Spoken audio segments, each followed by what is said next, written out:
Normally ऐसे कुछ topics होते हैं जिसके बारे में लड़कियां ओपनली बात नहीं कर सकती है सोसाइटी के सामने, ना अपने घर पे, ना फ्रेंड ग्रुप में, ना डॉक्टर के सामने। तो ये टॉपिक्स किसके रिलेटेड होते हैं? फीमेल रिप्रोडक्टिव सिस्टम के रिगार्डिंग, राइट। तो ऐसे ही हम लोग कुछ टॉपिक बात करने वाले हैं, इसका नाम है मेंस्ट्रुअल साइकिल, जो बहुत अच्छा टॉपिक है, राइट। और देखो क्या होता है कि नॉर्मली बिकॉज ऑफ हॉर्मोन्स और फीमेल की बॉडी में, लड़कियों की बॉडी में 12 से 13 साल की उम्र में प्यूबर्टी एज में कुछ हार्मोन्स बनना शुरू होते हैं, राइट। उसकी वजह से उनकी बॉडी में कुछ पीरियोडिक साइकिल्स आनी शुरू होती है। तो ये 12 से 13 साल की उम्र में शुरू होती है और करीबन 45 टू 50 के एज तक ये चलती है, सही है। और इसी को हम लोग बोलते हैं मेंस्ट्रुअल साइकिल। ये मेंस्ट्रुअल साइकिल नॉर्मल होना बहुत ज्यादा जरूरी है, क्योंकि अगर ये नॉर्मल नहीं है तो इसका मीनिंग ये हो रहा है कि हार्मोनल इंबैलेंस आ गया बॉडी में। तो इसका मीनिंग ये है कि कहीं ना कहीं प्रॉब्लम है फीमेल रिप्रोडक्टिव ऑर्गन्स के अंदर, सही है। तो आज हम लोग इसको समझने का ट्राई करेंगे मेंस्ट्रुअल साइकिल क्या होता है और ये आई कैन से किस तरीके से एक लड़की की लाइफ पे इंफ्लुएंस करता है, राइट। तो let's look on menstrual cycle.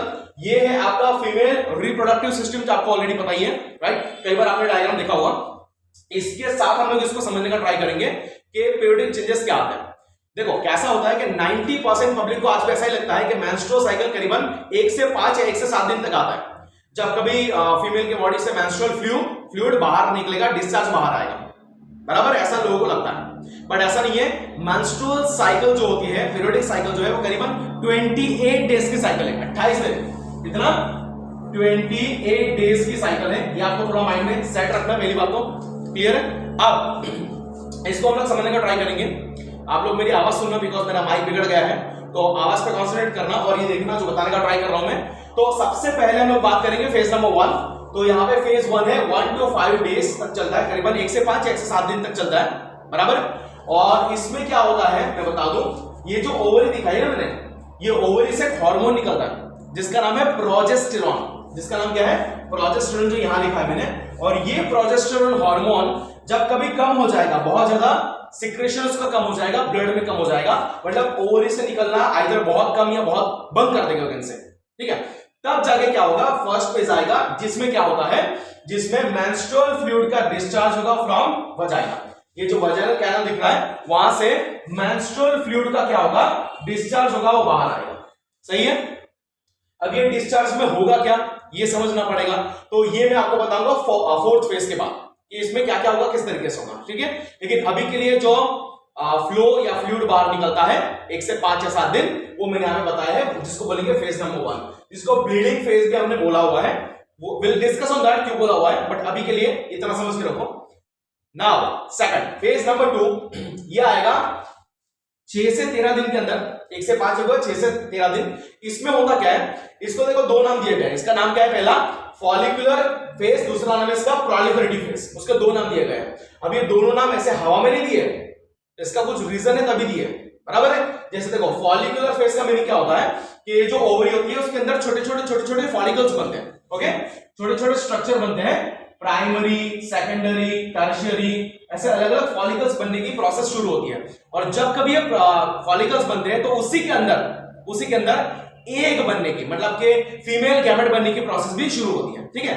तो ये फॉलिकल्स के अंदर ही क्या बनना शुरू हो गया, ओवम बनने की, एग बनने की प्रोसेस शुरू हो गई है। उसी को हम लोग बोलते हैं oogenesis। क्या बोलते हैं उसको? oogenesis, मतलब कि फीमेल गैमेट का बनना, वो प्रोसेस का नाम है oogenesis। तो ओवरी के अंदर फॉलिकल बनना शुरू हुए और फॉलिकल के अंदर oogenesis प्रोसेस शुरू हो गया है, ठीक है। तो ये काम, इसके लिए इसको क्या बोला है, देखो फॉलिकुलर फेज हमने नाम दिया है, बिकॉज यहाँ पे फॉलिकल डेवलप होना शुरू हो गए, साथ ही में उसके अंदर क्या हो गया, oogenesis होना भी शुरू हो गया। क्लियर है? डाले, चलो बहुत बढ़िया। ये एक चीज आती है। सेकंड, इसका नाम है प्रोलिफरेटिव फेज। प्रोलिफरेशन का मीनिंग क्या होता है नॉर्मली, कि एक पर्टिकुलर एरिया में सेल का डिवाइड होना और सेल का ग्रोथ होना, उसको बोलते हैं प्रोलिफरेशन, ठीक है।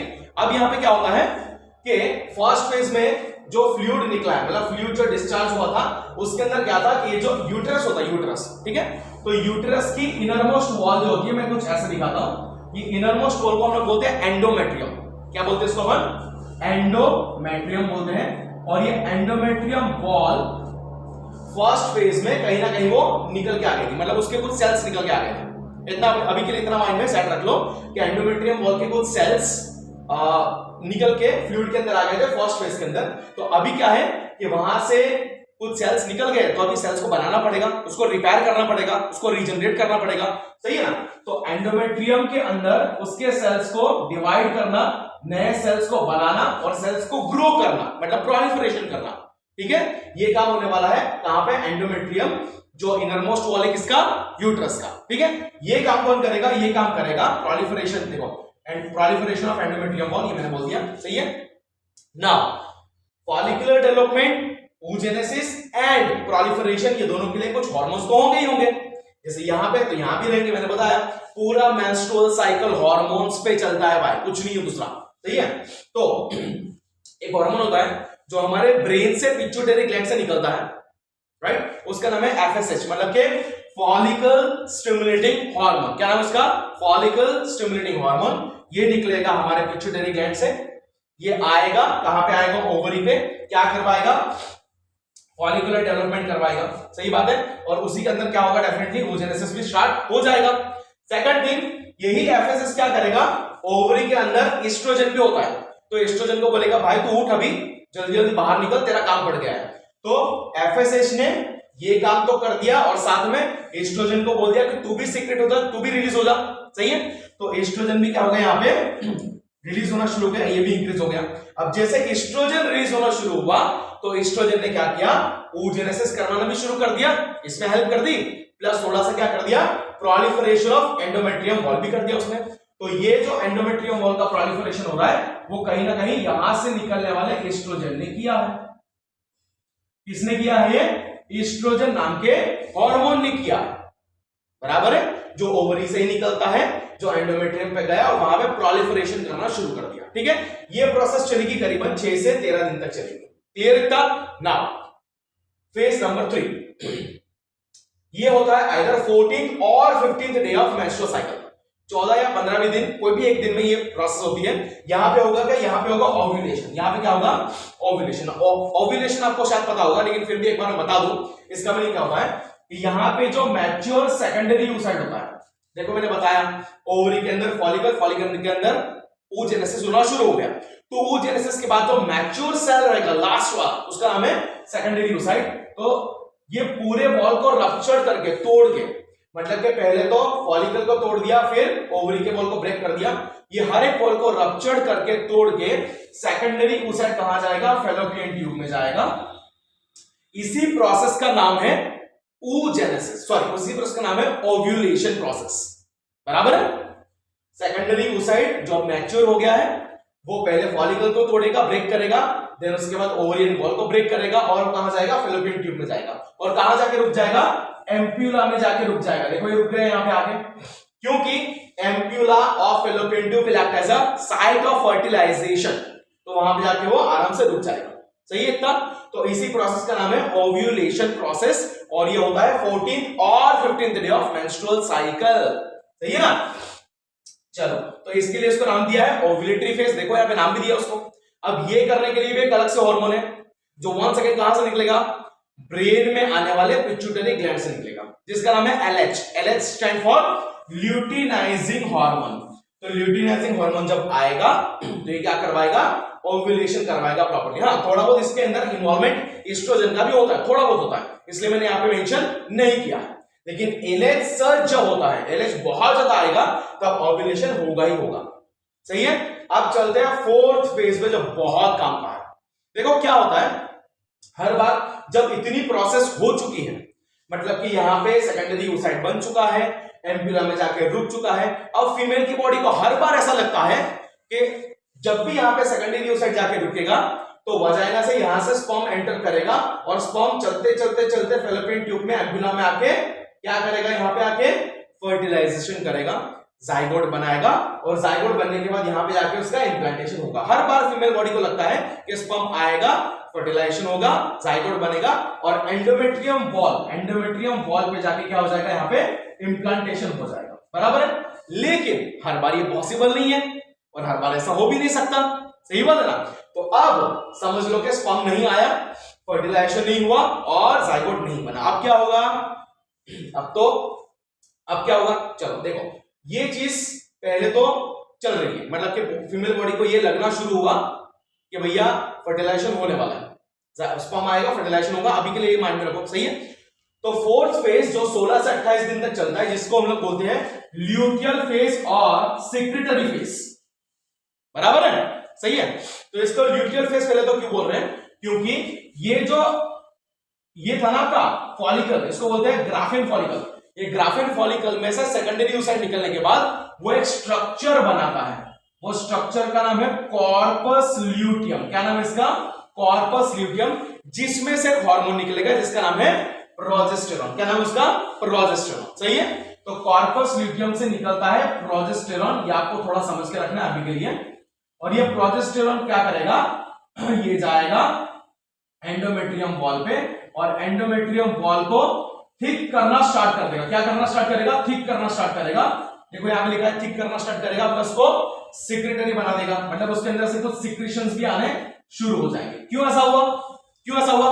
बिकॉज मैंने बताया कि फीमेल की बॉडी को हर बार ऐसा लगता है कि यहां पे जब आगे सेकेंडरी oocyte रुक गया ओव्यूलेशन के बाद, तो अभी स्पर्म आएगा, फर्टिलाइजेशन होगा। तो उसके लिए प्रोजेस्टेरॉन कॉर्पस ल्यूटियम से निकल के एंडोमेट्रियम वॉल को प्रिपेयर कर रहा है, बना रहा है, प्रिपरेशन कर रहा है, उसको थिक कर रहा है, उसको सिक्रेटरी बना रहा है, ताकि अगर यहां पे जाइगोट बने तो जाइगोट यहां पे आके चिपक जाए, मतलब इम्प्लांटेशन हो जाए। ठीक है, तो ये प्रोसेस चलती रहेगी। देखो उसको सिक्रेटरी फेज बोला हुआ है, ये प्रोसेस कंटिन्यूअसली चलती रहेगी। लेकिन प्रोजेस्टेरॉन का ये भ्रम टूटेगा 28 दिन आते तो भैया 28 दिन हो गए, अभी भी क्या हुआ कि यहां पे से जाइगोट आया नहीं, मतलब बना नहीं जाइगोट, और यहां पे आके इम्प्लांट नहीं हुआ, सही है। तो इम्प्लांटेशन यहां पे हुआ नहीं, तो अब ये भ्रम टूटा प्रोजेस्टेरॉन का, अल्टीमेटली ब्रेन का भ्रम टूटा। तो ब्रेन ने बोला कि भैया तो क्या कर रहा है, प्रोजेस्टेरॉन को बोला यहां पे ना जाइगोट बना ना इम्प्लांटेशन हुआ, फिर भी तू निकल रहा है पागलों की तरह, तू निकलना बंद कर दे, कम कर दे। तो जैसे ही प्रोजेस्टेरॉन जो निकल रहा था 28 दिन तक, वो निकलना बंद हो गया, कम हो गया, तो क्या हो गया? फेज नंबर 1 आ गया, जिसमें देखो प्रोजेस्टेरॉन कम हो गया। और जैसे ही फेज नंबर 1 आया तो क्या हुआ? जैसे प्रोजेस्टेरॉन यहां से निकलना बंद हो गया, सीक्रेट होना बंद हो गया, तो क्या हो गया?